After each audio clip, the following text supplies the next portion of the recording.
warahmatullahi wabarakatuh. Kembali lagi bersama saya Olian Anta Putri. Nah, pada video kali ini kita itu masih membahas seputar Cisco Season A Part 1. Nah, di video kali ini tuh kita itu akan membahas tentang pengenalan dan basic Cisco. Nah, di sini saya sudah menyiapkan gambarnya ya teman-teman. Nah, pertama kita itu akan mencoba meremote device. Nah, pada perangkat Cisco terdapat port serial console.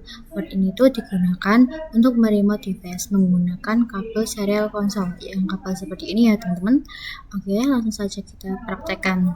Nah, di sini kita akan membuat topologi awalnya terlebih dahulu ya teman-teman. Di sini kita bisa tambahkan switch dan juga kita bisa tambahkan PC.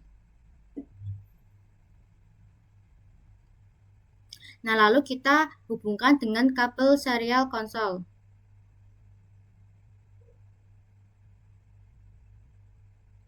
Pada switch kita pilih yang konsol, lalu pada PC kita pilih yang RS232.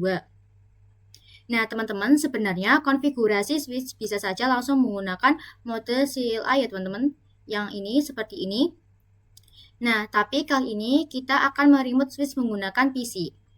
Nah, jadi tidak akan langsung konfigurasi dari switchnya. Nah, di sini kita itu bisa klik PC. Kita bisa masuk ke menu desktop. Lalu kita pilih terminal. Lalu di sini kita bisa klik OK. Nah, seperti ini ya teman-teman. Nah, setelah itu tuh kita itu sudah berhasil meremote switch melalui PC. Nah, di sini akan muncul switch ya teman-teman, yang ini. Nah, jadi artinya itu kita itu sudah berhasil masuk ke CLI switch dan bisa melakukan konfigurasi melalui terminal PC. Nah, di sini kita bisa close saja. Nah, selanjutnya kita itu bisa masuk ke switch lalu di mode CLI. Nah, di sini kita bisa lihat di sini kan terdapat tulisan switch dan tanda lebih dari. Nah, ini yang dinamakan dengan mode user ya teman-teman. Artinya kita itu berada di mode user. Nah, di mode ini akses kita itu masih terbatas. Nah, lalu agar akses kita tidak terbatas, kita bisa masuk ke privilege mode dengan perintah enable atau bisa disingkat dengan IN ya teman-teman. Kita bisa ketikkan IN. Nah, maka tandanya itu berubah menjadi tanda pagar ya teman-teman. Nah, di mode ini kita itu bisa menggunakan berbagai macam perintah. Nah, untuk melihat daftar perintah, kita itu bisa ketikkan tanda tanya seperti ini ya teman-teman. Nah, kalian itu bisa lihat di sini, itu sudah ada tulisan more ya teman-teman, yang berarti artinya lainnya. Nah, kita itu bisa tekan spasi untuk perintah lainnya. Seperti ini ya teman-teman. Nah, mode enable ini tuh bisa diibaratkan sebagai root pada sistem Linux Debian ya teman-teman. Nah, selanjutnya kita itu akan melakukan konfigurasi. Nah, jadi kita itu harus masuk ke global configuration dengan mode perintah ini. Kita bisa mengetikkan conft atau configure terminal. Nah, kita bisa enter. Nah, maka akan muncul seperti ini ya teman-teman. Nah, disinilah kita bisa melakukan berbagai konfigurasi Cisco. Nah, untuk keluar kalian itu bisa menggunakan exit atau bisa disingkat dengan EX.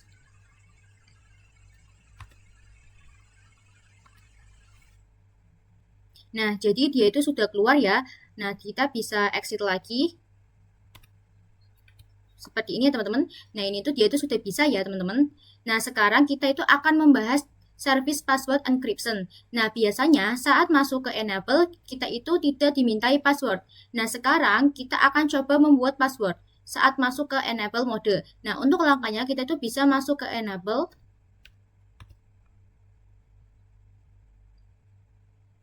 Lalu conft enter. Nah, selanjutnya kita itu bisa tambahkan password dengan perintah enable password. Di sini saya tuh menggunakan passwordnya itu 12345. Kita bisa enter. Lalu kita coba exit. Lalu exit lagi. Nah, sekarang kita akan masuk ke enable terlebih dahulu. Nah, di sini tuh dia itu sudah dimintai password ya teman-teman. Nah, kita coba masukkan passwordnya. Nah, di sini itu jika kalian mengetikkan passwordnya itu memang itu tidak terlihat ya teman-teman. Jadi kalian itu bisa ketikkan saja. Nah, di sini kita bisa enter. Nah, di sini itu sudah berhasil masuk. Nah, lalu kita bisa coba cek passwordnya dengan perintah show run. Nah, di sini itu ada tulisan enable password 1 sampai 5 ya teman-teman yang tadi. Nah, tapi di sini itu passwordnya itu terlihat jelas sehingga tidak aman. Jika ada orang di sebelah kita, mereka itu bisa melihat password tersebut teman-teman. Nah, sekarang kita itu akan coba cara yang lebih aman yaitu enable secret. Nah, kita bisa masuk ke conft.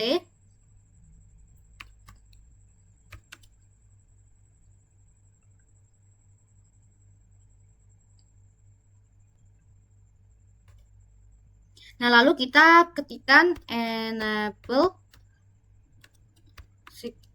secret. Di sini sama 1 2 3 4 5, lalu enter. Nah, lalu kita bisa keluar dengan exit, lalu exit lagi. Nah, di sini kita itu bisa masuk ke enable lagi. Kita masukkan password tadi.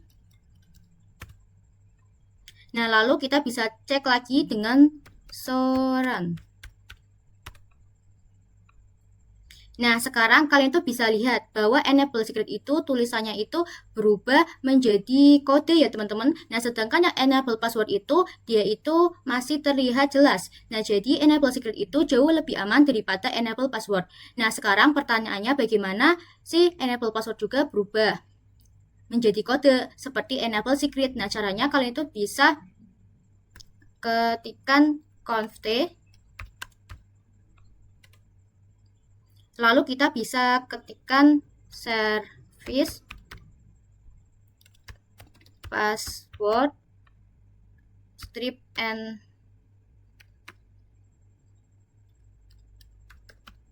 encryption, enter. Lalu kita bisa exit. Lalu kita bisa show run.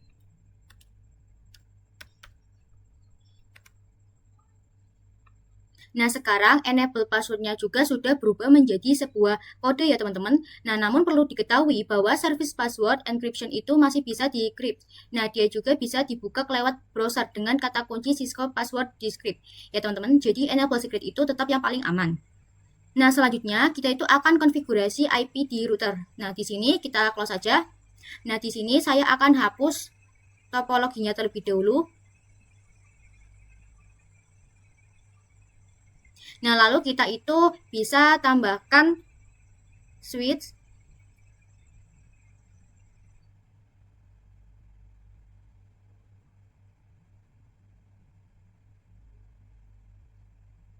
Lalu kita juga tambahkan router.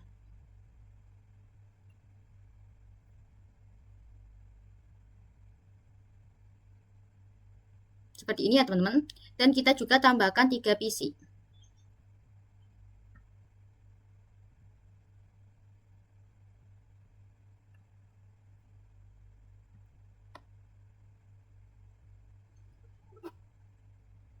Nah, dengan kabel automatic.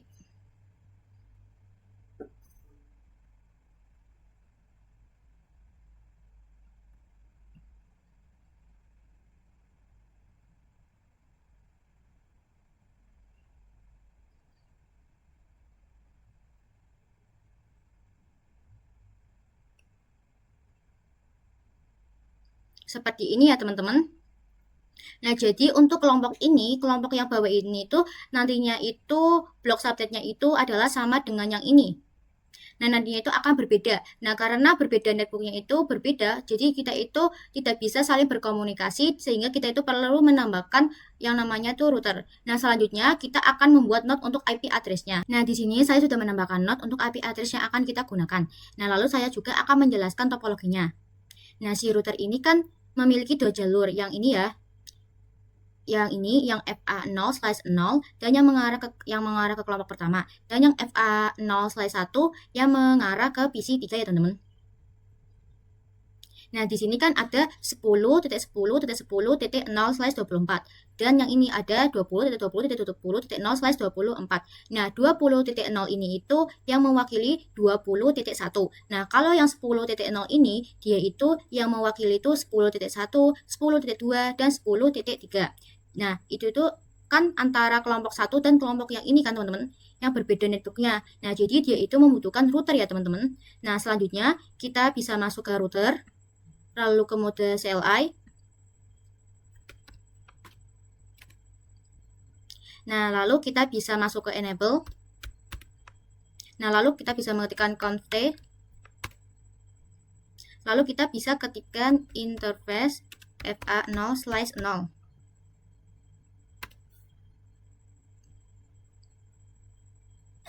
Nah, di sini kan yang FA0/0 kan yang mengarah ke ini ya, teman-teman, yang mengarah ke kelompok 1. Nah, selanjutnya kita ketikkan IP ADDR. Di sini tuh 10.10.10.1. Nah, di sini itu kita itu tidak menggunakan slice karena dia itu tidak bisa. Nah, sehingga kita itu akan menggunakan subnet masknya, yaitu 255.255.255.0. Nah, selanjutnya di sini kan kabelnya itu kan masih merah ya, teman-teman. Nah, agar berubah menjadi warna hijau itu kita bisa kasih perintah no sh. Kita tunggu kabelnya agar berubah menjadi hijau. Ini dia sudah berubah menjadi warna hijau ya, teman-teman. Nah, lalu kita juga akan melakukan yang FA0/1. Nah, kita bisa keluar. Nah, lalu kita bisa ketikkan interface FA0/1. Lalu ketikkan IP ADDR 20.20.20.1 lalu 255.255.255.0. Lalu kita ketikkan no sh. Kita cek. Nah, dia di sini juga sudah berubah menjadi warna hijau ya, teman-teman. Di router kan kita sudah konfigurasi ya, teman-teman. Nah, selanjutnya itu kita akan konfigurasi pada PC-PC-nya. Nah, kita bisa masuk ke PC 1, desktop, IP configuration. Di sini untuk IP-nya itu memakai yang 10.10.10.2. Lalu untuk subnet masknya itu 255.255.255.0 ya, teman-teman. Nah, lalu untuk default keduanya itu kita itu pakai yang 10.10.10.1 karena dia itu kan berada di kelompok 1 ya, teman-teman. Kita close. Lalu pada PC 2 juga sama, ke desktop, IP configuration. Lalu pada PC 2 itu IP-nya itu 10.10.10.3. Lalu subnet masknya juga sama.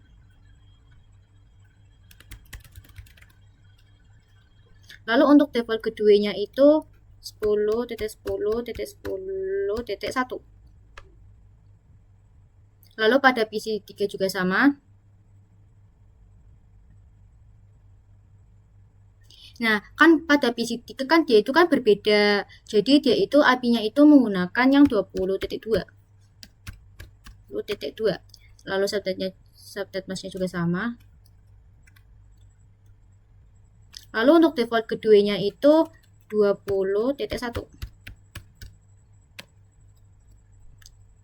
Kita bisa close. Nah, jadi kedua adalah jalur agar device kita itu bisa saling berkomunikasi ke network lain melalui router. Nah, di sini kita itu bisa masuk ke pengujian koneksi. Di sini kita kirim surat dari PC 1 ke PC 2. Nah, dia itu di sini itu berhasil karena mereka itu kan masih berada di dalam satu subnet. Nah, kita akan coba yang berbeda subnet. Di sini pada PC 2 kita masuk ke command prompt. Nah, lalu di sini kita itu bisa ping IP PC 3. Nah, di sini dia itu sudah TTL ya, teman-teman, yang berarti itu dia itu sudah berhasil. Nah, kita juga akan coba yang menggunakan surat dari PC 2 ke PC 3. Nah, dia juga di sini juga sudah successful, yang berarti itu sudah berhasil. Nah, selanjutnya saya itu akan membahas sedikit mengenai perbedaan exit dan end. Nah, kita bisa masuk ke router. Di sini di mode CLI. kita bisa masuk ke enable, lalu kita conf T. Nah, di sini juga kita akan masuk ke interface FA0/0. Nah, jika kita itu pakai yang exit atau EX, dia itu akan keluar satu level, teman-teman. Nah, jadi masih berada pada config. Sedangkan jika kita end, kita bisa masuk ke